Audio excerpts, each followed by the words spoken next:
Bueno, este es un tema muy interesante para nuestros usuarios. Primero saludo a Catrina, que hasta ahora me acompaña desde el set de Noticias Caracol en vivo. Bienvenida. Muchas gracias, Pablo, y un saludo a todas las personas que nos ven y nos escuchan en este momento. Catrina, ¿qué tanto utiliza usted en su vida diaria la inteligencia artificial? Yo tengo que confesar que yo uso bastante ChatGPT, pero no para hacer mis tareas, sino para revisarlas. Por ejemplo, nosotros como periodistas escribimos bastante. Yo lo que hago es que le mando el texto y le digo como, ¿qué correcciones me sugieres de estilo, de ortografía, recomendaciones en general? Entonces yo en ese sentido lo uso bastante. Le hago la pregunta a Catrina porque este es un tema del que hemos venido conversando en nuestras redes sociales a través de Noticias Caracol, a través de Noticias Caracol en vivo, y tiene que ver con esta noticia. La revista Time nombró a los arquitectos de la inteligencia artificial, la IA, como su personaje del año 2025. Y esto es increíble porque antes se mencionaban a personajes, a personas, pero esta vez son los arquitectos de la IA. ¿Qué podemos contar sobre esta noticia? Pablo, estas portadas de este año, de persona del año del 2025, marcan una gran diferencia y un quiebre, podríamos decirlo así, con las portadas que viene desarrollando la revista Time desde más o menos 1927. Desde más o menos ese año es que la revista Time viene escogiendo esta edición con una persona del año.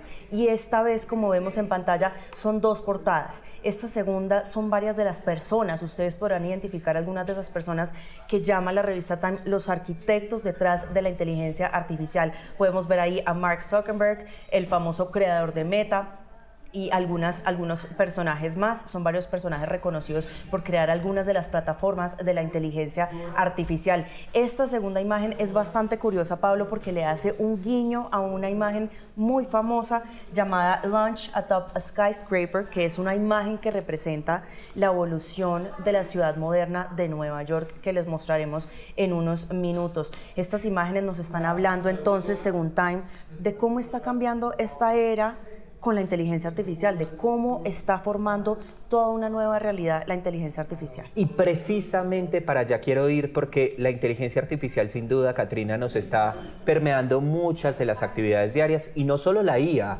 la tecnología en general, cuando hablamos, por ejemplo, de Siri, de Alexa, de una cantidad de cosas que vamos volviendo normales, pero que hacen parte de la tecnología. Por eso, si le parece, vamos a invitar a la persona que nos está esperando hoy. Él es José Antonio Sánchez, gerente de distribución digital de Caracol Televisión, que está esta tarde con nosotros para que conversemos de este tema tan interesante. José Antonio, bienvenido. Pablo, Caterina, un saludo muy cordial y a todos los que nos están siguiendo a esta hora por Caracol en Vivo. José Antonio, arranco con esa misma pregunta. ¿Qué tanto usa IA?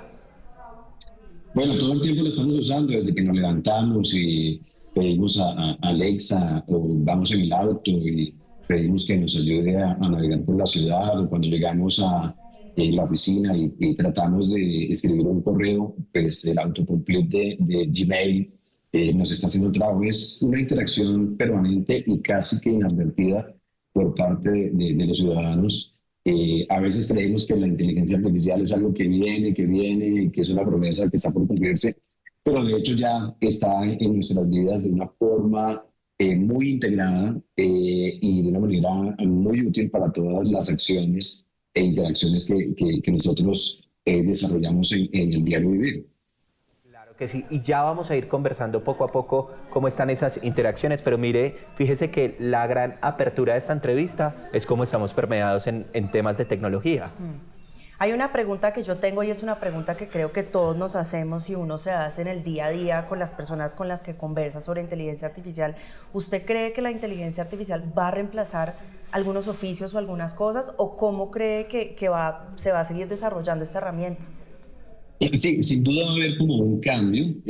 Lo que hablan los expertos del tema de inteligencia artificial es que todas aquellas tareas que son redundantes van a ser tomadas por la inteligencia artificial. Vamos para la tercera etapa en la historia, digamos, del trabajo de la humanidad. La primera etapa es el trabajo físico, que le llaman de physical economy. La segunda es la etapa del pensamiento, que empezó con toda esta revolución de los datos y con la idea, con la capacidad de tener mejor capacidad de computadores, que se llama de thinking economy, o la economía del pensamiento. Y finalmente, pues vamos a tener una etapa en la que la mayoría de las tareas van a ser asumidas por un algoritmo, y entraremos a una etapa que se llamará The Feeling Economy, o la economía del sentimiento, donde los oficios relacionados con el cuidado de las personas, la psicología, la guía, las consultorías, la preparación, los entrenamientos, van a ser los principales. Los oficios con mayor empatía van a ser los más valorados. Y en este campo quiero anotar que los autores de esta tesis de la Feeling Economy dicen que serán las mujeres las que van a estar más premiadas con mayores oportunidades de trabajo en ese escenario que se llama The Feeling Economy, que está más o menos Jorge Antonio, calculado que ocurra en el 2036. cuando decimos oficios de más empatía, póngame ejemplos, si es tan amable. Digamos, el cuidado de las personas, el cuidado de las personas de la tercera edad, el cuidado de los niños, todo el tema, digamos, de las personas neurodivergentes que hoy no tienen la asistencia necesaria o total de parte de hoteles, de parte de aerolíneas, de parte de colegios, de parte incluso de medios de comunicación. Todos esos oficios que están dedicados como a tener una mayor empatía, hasta la gestión del tiempo. Muchas personas no saben administrar su tiempo y vamos a tener profesionales dedicados a ayudarles a los demás a cómo administrar su tiempo. El tema de la soledad, de las depresiones, que hoy están siendo manejados por profesionales de la psicología, van a tener un peso mucho mayor. Así que eso que en algún momento se llamó la economía del cuidado, de cuidar a las personas, que principalmente fueron oficios que se entregaron a las mamás, las amas de casa, las nanas. Ese tipo de oficios van a tener mucha más importancia en el futuro. Y vamos a tener, Catrina y Pablo, una economía de la prosperidad, de la abundancia. Durante mucho tiempo hemos hablado de la escasez, de la economía de la oferta y la demanda, pero cuando la inteligencia artificial reemplace todos los oficios o cope la mayoría de los trabajos, quiero decir, los costos de producción van a ser más baratos y luego la predicción es que vamos a tener productos mucho más económicos y tendremos abundancia. El modelo económico podría cambiar verticalmente o vertiginosamente con estos avances. Yo le pregunto a propósito de varios de los temas que usted está tocando, ¿se podría decir que usted se refiere a los trabajos o a esos oficios que son más humanos? ¿No es así? Como los oficios que son más humanos, me hace pensar a mí un poco en nuestro oficio, en el oficio periodístico, en la reportería, que es un oficio tan humano y tan de acercamiento, pues muy interesante escuchar eso porque seguramente es un trabajo que no va a poder reemplazar, me imagino yo, fácilmente la inteligencia artificial. También quisiera yo preguntarle, a propósito que mencionaba esas 3 fases de la humanidad, usted vio las 2 portadas y la segunda hace un guiño a esa famosa imagen de 1932. ¿Qué cree que intenta decir Time con ese contraste de esa famosa imagen de Nueva York del 32 y esta nueva imagen con esos personajes sentados? Y pongámosla, ahí está entonces la imagen. Adelante, José. Sí, Catrina, me parece un cabezazo, me parece un ingenio la portada de Time, pues de alguna manera, como tú lo señalaste al comenzar este segmento, los trabajadores de estos rascacielos pues representaron todo un hito. Es un tributo que se les paga a ellos por el riesgo que estaban corriendo ahí sentados tomando su almuerzo, pero construyendo un progreso de una ciudad tan apretada geográficamente como es New York, pero que ha dado muy buenos resultados. Ahora, digamos, ese tipo de oficios físicos que demandaban fuerza física, pues están siendo reemplazados por estos supermillonarios que aparecen ahí, Zuckerberg, Altman, también está Jensen Huang, que es el de Nvidia, todos los que están de alguna manera transformando la historia de la humanidad con una invención tan importante como el fuego, tan importante como la rueda, tan importante como Internet y como otros avances tecnológicos que ha tenido la humanidad. La historia de la humanidad es evolutiva y siempre hemos tratado es como de extender nuestro cuerpo, extender el cuerpo a través de instrumentos o de máquinas. Los tacones son una extensión de los pies, los anteojos una extensión de los ojos, por supuesto, y estos locos que están sentados ahí, estos genios, pues lo que están haciendo es una extensión del cerebro, que es lo último que el hombre busca extender en la humanidad. Desde la conferencia de Darwin en 1956, McCarthy, Shannon y otros científicos se dieron a la tarea de lograr la extensión del cerebro. Y quienes están sentados ahí, en la portada de Time, pues lo están logrando y están transformando todas nuestras vidas de una manera abrumadora, sorprendente y a veces hasta asustadora, ¿no? Y de una vez les digo a los dos, es la primera vez que escucho este tema de la extensión del cerebro, pero me parece Muy interesante. absolutamente interesante, así que se los digo.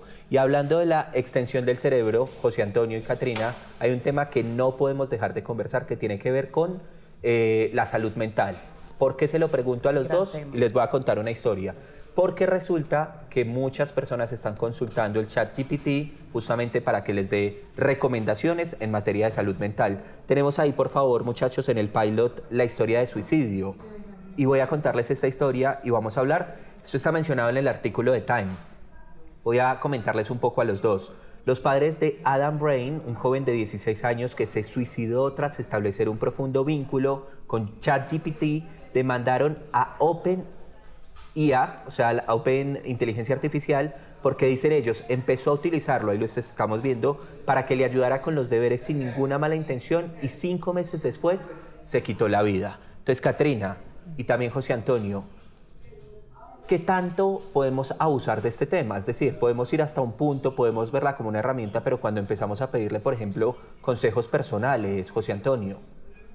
Es muy peligroso y en eso, digamos, todas las tecnologías llegan, tienen un periodo que se llama como de frame tecnológico, las tratamos de enmarcar, de saber cuál es el uso, viene una parte de autorregulación, de regulación y de entendimiento. Lo que ocurre en este caso del joven que se suicidó y que se ha repetido en varios países es que de alguna manera el chatbot de ChatGPT lo que busca es complacer al usuario.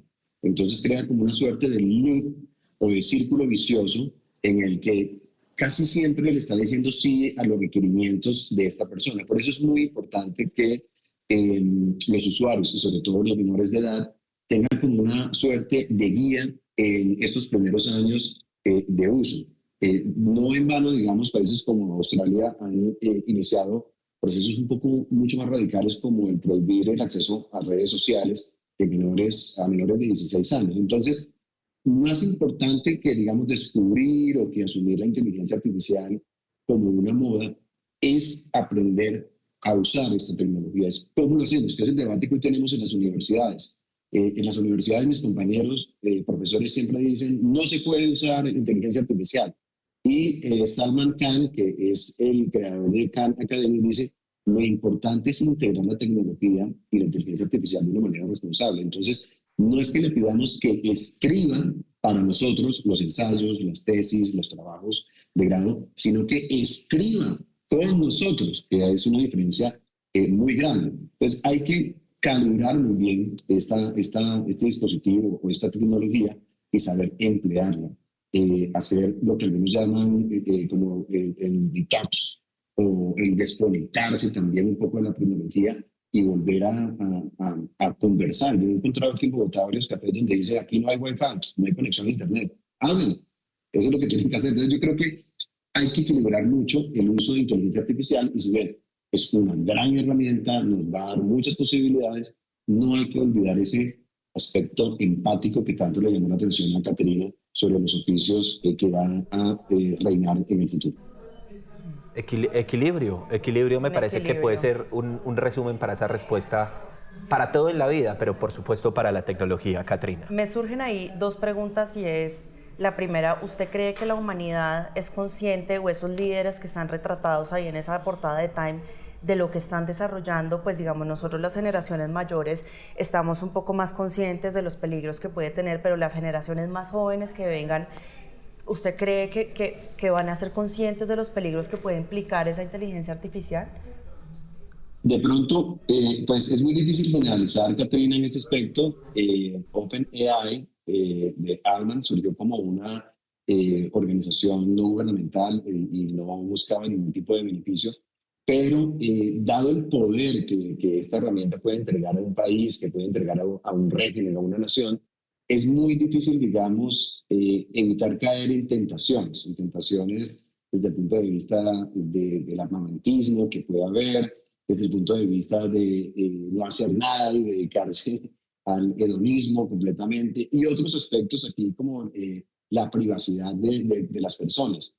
Es muy difícil Incluso una autora, Karen Howe, dice que vamos hacia una suerte de imperio de la inteligencia artificial y que la labor de todos y cada uno de nosotros es tratar de frenar esa tendencia y de hacer una autorregulación y de educar a las nuevas generaciones sobre hasta qué punto, cuál es el límite para usar esta herramienta y no caer en excesos. Que se me ocurre, Caterina y Pablo, es lo mismo que ocurre en redes sociales. A veces gastamos mucho tiempo en redes sociales, estamos todo el tiempo en plataformas que no voy a mencionar ahora y casi que perdemos la oportunidad de hablar con un familiar, de leer un buen libro, de ver una buena película. No quiere decir que las redes sociales sean malas, lo que quiere decir es que, como dice el libro del Eclesiastés en la Biblia, para todo hay un tiempo en la vida. Hay tiempo para amar, hay tiempo para leer, hay tiempo para crecer, hay tiempo para todo. Y creo que ese debería ser el mensaje. Claro. Tenemos inteligencia artificial, pero hay tiempo también para caminar por el campo, por las montañas, ir al mar, desconectarse y disfrutar también de este hermoso planeta que tenemos. Por ejemplo, en mi casa, Catrina, hay una regla y es no nos sentamos a almorzar, a cenar, a comer al comedor con celular. Excelente regla, algo que todos deberíamos aplicar. Sí. Bueno, y a mí se me ocurre también otra pregunta a propósito de lo que usted decía de la inteligencia artificial siendo una extensión del cerebro. Esa también es una conversación que yo he tenido con amigos, Pablo, y es que yo siento que las personas que usamos ChatGPT, en cada cuenta la inteligencia artificial se empieza a moldar casi que a la personalidad de uno. Sí. Que eso me parece algo bastante interesante y al mismo tiempo causa un poco de curiosidad. ¿Usted cree que la inteligencia artificial va imitando también como características del usuario, los gustos? Exacto. Sí, sí. De hecho, hay autores como Kislet que hablan de... el título del libro se llama Relaciones 5.0 y hace un recorrido histórico desde que éramos recolectores, después cazadores en la agricultura y finalmente esta etapa que estamos viviendo. Y él habla que si hoy le preguntáramos a los ciudadanos que nos ven en este momento si se casarían hoy con un algoritmo o con un androide de inteligencia artificial, la mayoría diría que no lo haría. Y el autor del libro también dice, hace 15 años si le hubiéramos preguntado a las mismas personas si saldrían a una cita amorosa o un intento de conquistar a alguien a través de las redes sociales, la mayoría diría que no. Hoy es perfectamente válido que las personas tengan citas a través de aplicaciones para citas o a través de las redes sociales. ¿Por qué? Porque es socialmente válido. Y en el futuro va a ser socialmente válido que existan relaciones. De hecho, en la revista Time que Pablo acaba de leer, también tiene el caso de un señor, creo que es James Morrison, algo así de 66 años. Sí. Permítanme, ahí tenemos la imagen precisamente de este caso. Vamos a ver la fotografía de este hombre. Sí. Tiene 66 años, divorciado, al cuidado de sus padres en la zona rural de Indiana. Moore, de 66 años, encuentra compañía en los chatbots de la IA que simulan ser amigos, y abro comillas, porque está la citación de lo que dice: me gustaría tener una relación real, pero en este momento no veo que eso vaya a suceder en el futuro, dice él, al estar aislado, y su mejor opción es la IA, José. Sí, y lo que dice el autor Kislet es que en el futuro, hoy estamos en las familias transespecie, entonces tenemos familias que están integradas por papá o mamá, e hijos, y están los gatijos y los perrijos, que son muy importantes hoy en día, las especies, nuestras mascotas como los perritos y los gaticos, pero el autor habla de que ya varios filósofos hablan del transhumanismo, vamos como una suerte de configuración social donde vamos a convivir nuestras mascotas, por supuesto, nosotros y algún tipo de algoritmo o androide que puede, digamos, hacer mucha empatía, perdón por utilizar esta expresión, con nosotros, porque va a estar como muy amoldado a nuestras creencias y a nuestros gustos. No quiere decir que yo apoye esto, es simplemente una postura de un autor que me llamó mucho la atención, porque yo sí insisto en que deberíamos fortalecer mucho más las relaciones entre nuestros pares, los humanos, claro está. José, ¿usted alguna vez le ha pedido un consejo al ChatGPT? No, yo he leído mucho por temas académicos, he leído mucho varios libros de inteligencia artificial y me mantengo muy informado. De hecho, digo que no utilicé en alguna ocasión ChatGPT, pero después de leer un libro, el libro de Karen Howard, descubrí que las bases de datos que utilizaron no fueron las más sanas, no fueron las más limpias, estaban muy sucias. Prefiero utilizar otro tipo de herramientas de inteligencia artificial como NotebookLM, porque las fuentes de información yo las selecciono, yo utilizo algunos archivos que subo directamente a la herramienta y me genera una serie de respuestas que yo necesito. Y también el tema, digamos, de producir presentaciones para mis clases. Antes me demoraba varias horas tratando de hacer los slides o las presentaciones. Hoy acudo como a ese mecanismo de hacerlo mucho más rápido e invito a mis alumnos que hagan un uso muy saludable, franco, honesto de inteligencia artificial, bajo ese lema de que no escriba para nosotros, sino que escriba con nosotros y que sea un uso transparente de la herramienta. Es decir, y se lo pregunto a los dos porque está muy chévere esta charla, es como ver la IA como una herramienta y no como un todo. Estoy de acuerdo, yo estoy de acuerdo. Sí, como usted dice, como que escriba con nosotros, no que escriba por nosotros. Yo veía una publicación muy interesante en el periódico, no me acuerdo en cuál, de una persona que decía, ojalá la IA pudiera lavar mi ropa, lavar la loza, para yo poderme a dedicar a hacer mis tareas creativas y no que se dedique a reemplazar lo que yo hago. Y estoy bastante de acuerdo con eso. Y, por ejemplo, José Antonio, vamos nuevamente al tema del periodismo que ya lo establecía ahorita. Crearon una presentadora muy famosa con IA, ¿verdad? Pero entonces la pregunta es, ¿la reportería, el contacto con la gente y el carisma de un presentador lo podrán generar con la IA? Pues no creo, Pablo, yo creo que vamos a estar viéndote a ti mucho tiempo y también a Caterina. Yo creo que, y los estudios que se han hecho y la tesis doctoral que yo estoy haciendo en la mayoría de los medios de comunicación, incluso NPR, la emisora estatal en Estados Unidos, dice no vamos a tener a la inteligencia artificial dando las noticias porque el toque humano, el talento humano, la empatía de los periodistas no se puede reemplazar. Hoy la inteligencia artificial puede imitar las emociones, pero no puede sentir. Y yo creo no, estoy seguro, el periodismo se vive, se siente. Nosotros, con una tragedia, nos entristecemos, presentamos las noticias de una manera pues acongojados, con profesionalismo, pero es algo innato del periodismo. La inteligencia artificial va a acompañar nuestros reportes, va a disminuir, digamos, los procesos de recolección de la información, de elaboración de la información, pero al final de cuentas, el humano, los periodistas, siempre vamos a estar presentes en este proceso de presentar la realidad, de presentar los hechos, las noticias que tanto le interesan a los ciudadanos. Se han creado versiones de medios sintéticos que a través de un algoritmo seleccionan los datos, procesan los datos y presentan los datos y distribuyen los datos, pero las experiencias no han sido del todo muy gratas de parte de la audiencia. La audiencia sigue reclamando a los reporteros, sigue reclamando ese toque humano. Así que como te lo he dicho, o se los he dicho, pues ahí tendremos Caterina y Pablo para rato. Ojalá que así sea. ¿Usted tiene más preguntas, Caterina? No, me dejas reflexionando. Muchas reflexiones, pero le quiero hacer una pregunta final.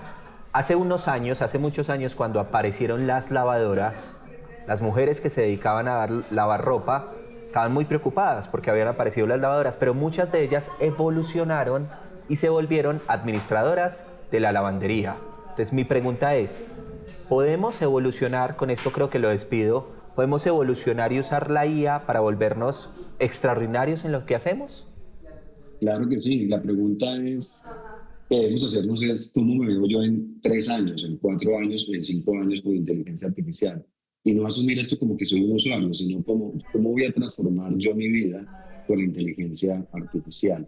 Quienes determinamos el uso de la tecnología somos nosotros, los humanos. No la tecnología se vuelve una suerte de determinismo para nosotros, no. Somos nosotros los que decidimos cómo usamos X o Twitter, cómo usamos Facebook, cómo usamos Instagram, cómo usamos las herramientas. Lo que les digo, esto es casi que el último capítulo de muchos que nos vienen, porque después vienen el cloud computing o otra suerte de computación que va a ser mucho más fuerte, quienes determinamos somos nosotros. Es una historia evolutiva. Estamos imitando el funcionamiento del cerebro, lo estamos proyectando y eso nos va a permitir, digamos, asumir otro tipo de acciones, oficios, ser más contemplativos desde el punto de vista espiritual, ser mucho más contemplativos con el medio ambiente, más cuidadosos con el medio ambiente y más cuidadosos con nosotros mismos. Si ustedes vieron Wall-E, la película, no se trata de estar en una suerte como de hamaca flotante, engordándonos, no. De lo que se trata es que aprovechemos que ya no vamos a hacer tareas físicas repetitivas, que las vamos a supervisar para dedicarnos a temas como la meditación, a temas como la ayuda, a temas como el cuidado, a temas como la filosofía, como la psicología, como aprender y crecer todos juntos de una manera mucho más positiva. Muy bien, muchas gracias por esta charla, por esta conversación. Aprendimos muchísimo. José Antonio Sánchez es el gerente de distribución digital de Caracol Televisión. Gracias por habernos acompañado. Muchas gracias. Chao, Pablo. Chao, Caterina. Chao, Un todos. Que abrazo. estén bien. Catrina, nos quedamos como con esa sensación de, yo me quedo de esta entrevista con un resumen hablando de equilibrio. Equilibrio De en acuerdo. todos los sentidos. De acuerdo, un uso responsable de la inteligencia artificial para que nos ayude y no reemplace nuestras tareas. Muy bien, Catrina, gracias también por estos minutos. Muchas gracias, Pablo.